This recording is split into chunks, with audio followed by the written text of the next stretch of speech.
Hi all, welcome back to PSC life talks. കേട്ടറ്റ് എന്ന് പറയുന്നത് എവിടെയും സ്വപ്നമാണ്. പ്രത്യേകിച്ച് ടീച്ചേഴ്സ് ആവാനായിട്ട് പ്രിപ്പയർ ചെയ്തിരിക്കുന്ന ഓരോരുത്തരും കേട്ടറ്റ് പാസ്സാവേണ്ടത് ഇന്നത്തെ കാലത്ത് അത്യാവശ്യമാണ്. അതുകൊണ്ട് തന്നെ കേട്ടറ്റിനെ ബേസ് ചെയ്തിട്ട് ഒരു ക്ലാസ് സീരീസ് സ്റ്റാർട്ട് ചെയ്യണമെന്ന് ഒരുപാട് പേര് പറഞ്ഞിരുന്നു. അതിനെ തുടർന്ന് ഒരു വീഡിയോ ചെയ്യാമെന്ന് വിചാരിച്ചു. ആദ്യമായിട്ടൊരു വീഡിയോ എന്താണ് കേട്ടറ്റ് എന്ന് അറിയാവുന്നതാണ് എല്ലാവർക്കും, എങ്കിൽ പോലും എൻ്റെതായൊരു രീതിയിൽ, കാരണം ഞാൻ കേട്ടിട്ട് 1, 2, 3, 3 പാസ്സായിട്ടുള്ളൊരു ആളാണ്. ഫസ്റ്റ് എൻ്റെ TTC കഴിഞ്ഞ് +2 കഴിഞ്ഞ് TTC ചെയ്തതിന് ശേഷം കേട്ടറ്റ് 1 അതിനെ തുടർന്ന് എഴുതിയെടുത്ത ഒരാളാണ്. അതുകൊണ്ട് തന്നെ കേട്ടറ്റ് 1 എന്ന് പറയുന്നത് എനിക്കൊരു ബർഡനായിട്ട് തോന്നിയില്ല. അത് കഴിഞ്ഞ് നമ്മൾ ഇപ്പോൾ എൻ്റെ ഒപ്പം പഠിച്ച ഒരുപാട് ഫ്രണ്ട്സ് ഒന്നും എഴുതിയിട്ടില്ല. അത് കഴിഞ്ഞ് അവർക്ക് എഴുതാനായിട്ട് അവർ ചോദിച്ചു, എങ്ങനെയാണ് നീ പാസ്സായത്, എന്തൊക്കെയാണ് പഠിച്ചതെന്ന് ചോദിച്ചപ്പോഴാണ് ഞാൻ പറഞ്ഞു, ഞാൻ അതിനു വേണ്ടി പ്രത്യേകിച്ച് ഒരു പ്രിപ്പറേഷനും ചെയ്തിരുന്നില്ല. അന്ന് നമ്മൾ പഠിച്ചുകൊണ്ട് പോയ സംഭവങ്ങൾ, അതായത് കേട്ടറ്റുമായി TTCയുമായി ബന്ധപ്പെട്ട് റിലേറ്റ് ചെയ്ത് നമ്മൾ പഠിച്ച സംഭവങ്ങൾ ജസ്റ്റ് ഒന്ന് വായിച്ചു നോക്കി പോവുകയുണ്ടായിട്ടുള്ളൂ. അതിന് സ്പെഷ്യലായിട്ടൊരു ടെക്സ്റ്റ് വാങ്ങി ഒരു കോച്ചിങ് എടുക്കുകയും, അന്ന് കോച്ചിങ് ഒന്നും ഉണ്ടായിരുന്നില്ല. അപ്പോൾ അത് ഇങ്ങനെ പറഞ്ഞു. പക്ഷെ അത് കഴിഞ്ഞ് അവർ പറഞ്ഞു, അങ്ങനെയൊക്കെ എഴുതി നോക്കി എന്നിട്ട് അവർക്ക് കിട്ടുന്നില്ല. വർഷങ്ങൾ ഗ്യാപ്പ് വന്നു. അത് കഴിഞ്ഞിട്ടാണ് ഇവരൊക്കെ എഴുതുന്നത്. അപ്പോൾ ഞാൻ അത് കഴിഞ്ഞിട്ടാണ് ഈ കേട്ടറ്റ് 1 ഇതിൻ്റെ ക്വസ്റ്റ്യൻ പേപ്പേഴ്സൊക്കെ ഒന്ന് അനലൈസ് ചെയ്യുന്നത്. അപ്പോഴാണ് നമ്മൾ മനസ്സിലാക്കണ അതിന്നാണ് ഞാൻ എഴുതണേ. ഇന്ന് മീൻസ് അന്ന് ഫ്രണ്ട്സിന് വേണ്ടി പറഞ്ഞ സമയത്ത് ഒരു 5-6 വർഷത്തെ ഗ്യാപ്പിന് ശേഷമാണ് ഞാൻ എഴുതുന്നത് എങ്കിൽ തീർച്ചയായിട്ടും അത് അത്രയും ഡിഫിക്കൽട്ടായിരിക്കും.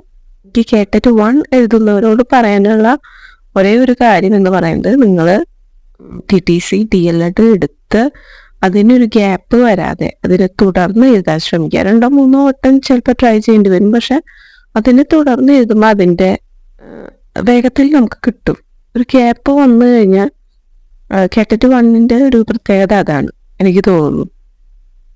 കിട്ടാനായിട്ട്, അത് പാസ്സായി എടുക്കാനായിട്ട് കുറച്ച് ബുദ്ധിമുട്ടുണ്ടാവും. അത് പഠിക്കുന്നതിനോടൊപ്പം തന്നെ എഴുതി പോവായിരിക്കും കേട്ടറ്റ് 1 ഈസി ആയിട്ട് കിട്ടാനുള്ളൊരു മാർഗം. അതുപോലെ തന്നെ ഇപ്പോൾ ഒരുപാട് അവൈലബിൾ ആയിട്ടുള്ള പുസ്തകങ്ങളുണ്ട്. ഏറ്റവും ഇമ്പോർട്ടൻ്റ് ആയിട്ടുള്ളത് പഴയ ക്വസ്റ്റ്യൻ പേപ്പർ റെഫർ ചെയ്യുക എന്നുള്ളത് മാത്രമാണ്.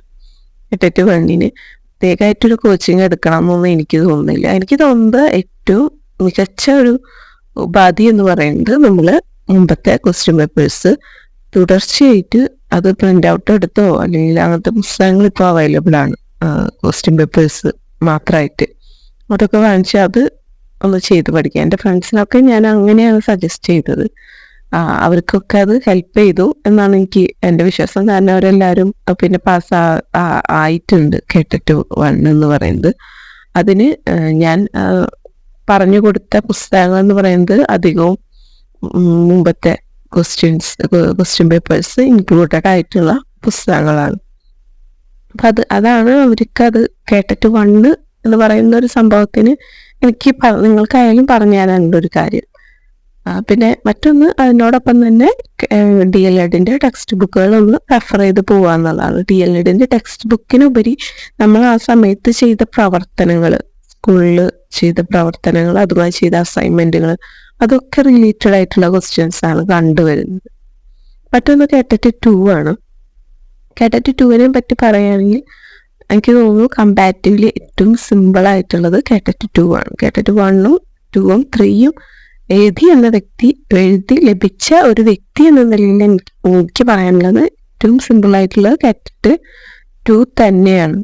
അതിൽ നമ്മൾ ഒരു 4th സ്റ്റാൻഡേർഡ് മുതൽ 8th സ്റ്റാൻഡേർഡ് വരെയുള്ള ടെക്സ്റ്റ് ബുക്ക്, അതിൽ നമുക്കറിയാലോ സയൻസ് ബേസ്ഡ് ക്വസ്റ്റ്യൻസ് ഉണ്ടാവും, സോഷ്യൽ സയൻസ് ബേസ്ഡ് ഉണ്ടാവും. നമുക്ക് ഏതാണ് ഇൻട്രസ്റ്റഡ് ആയിട്ടുള്ള സബ്ജക്റ്റ് എന്ന് വെച്ച് കഴിഞ്ഞാൽ നമുക്കത് ഓപ്റ്റ് ചെയ്യാലോ.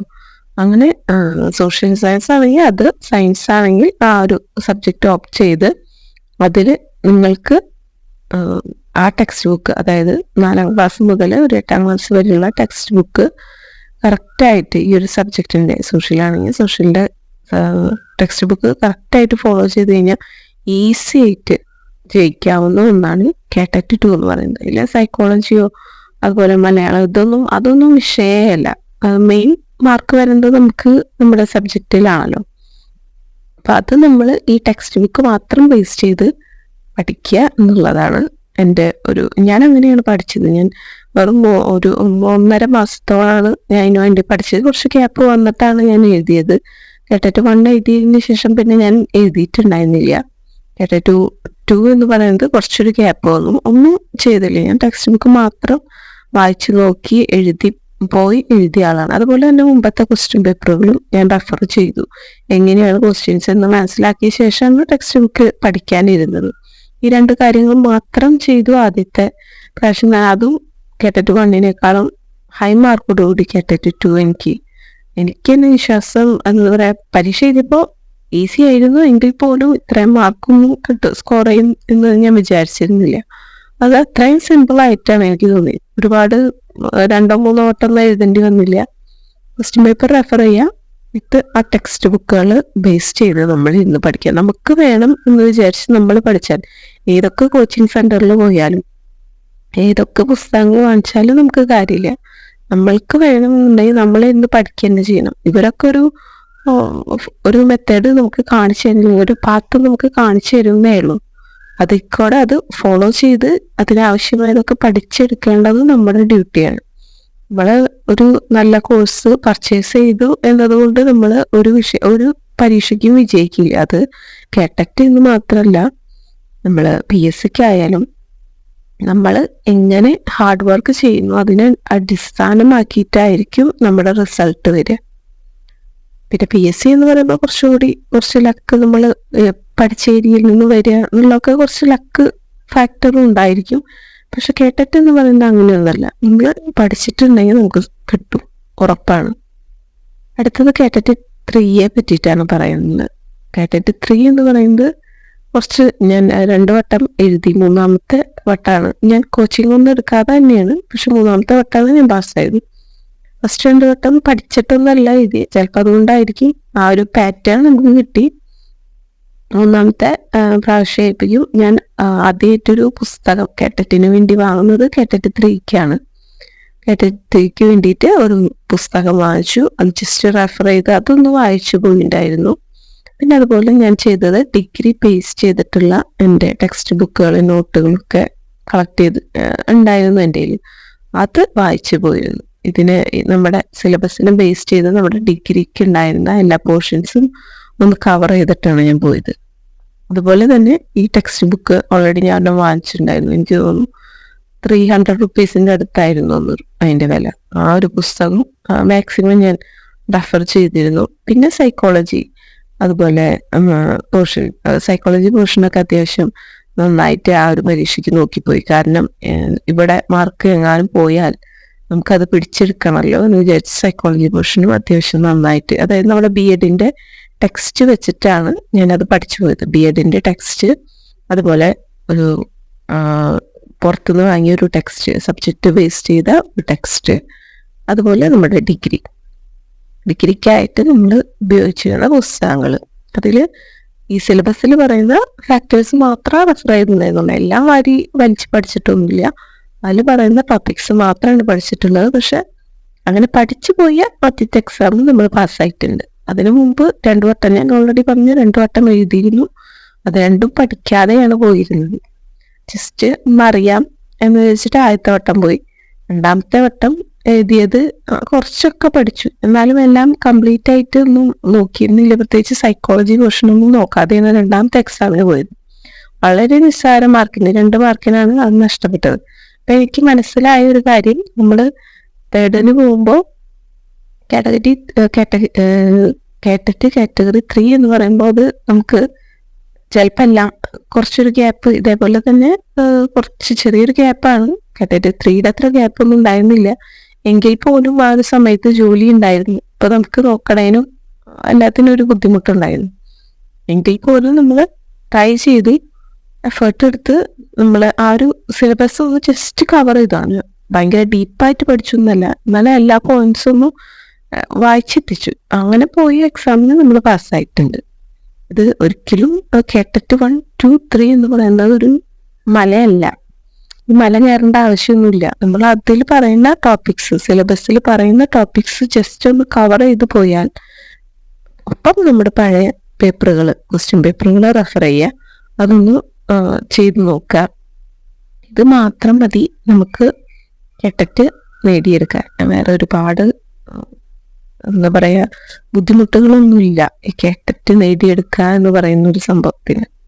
തീർച്ചയായിട്ടും എൻ്റെതായ എക്സ്പീരിയൻസ് വെച്ച് ഞാൻ ഒരു ക്ലാസ് എനിക്ക് സ്റ്റാർട്ട് ചെയ്യണമെന്നുണ്ട്.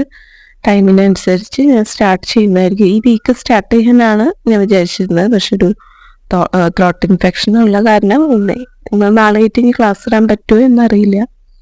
നമ്മുടെ LP UP ഇൻ്റർവ്യൂ ക്ലാസ്സുകൾ തുടർച്ചയായിട്ട് ഇടുന്നത് വേറെ ഒന്നും കൊണ്ടല്ല. ഓൾറെഡി ഞാൻ ഒരുപാട് വീഡിയോസ് ചെയ്ത് വെച്ചിട്ടുണ്ട്. നമ്മളത് റെക്കോർഡ് ചെയ്ത് വെച്ചതാണ്. അതുകൊണ്ട് തന്നെ വലിയ കുഴപ്പമില്ല. ഇത് എന്ന് പറയുന്നത് ത്രോട്ട് ഇൻഫെക്ഷൻ കൂടി വരികയാണ്. അപ്പം എത്രത്തോളം പറ്റും എന്നറിയില്ല. എങ്കിലും മാക്സിമം ഞാൻ ട്രൈ ചെയ്ത്, കാരണം എനിക്ക് ജൂൺ ജൂലൈയിലൊക്കെ ആയിട്ട് അടുത്ത കേട്ടറ്റ് വരും. അതിനു മുമ്പ് നമുക്ക് ഇത്തിരി ഇമ്പോർട്ടൻ്റ് ആയിട്ടുള്ള ടോപ്പിക്സ് ഒക്കെ ജസ്റ്റ് കവർ ചെയ്തിടാം എന്ന് ഞാൻ വിചാരിക്കുന്നു.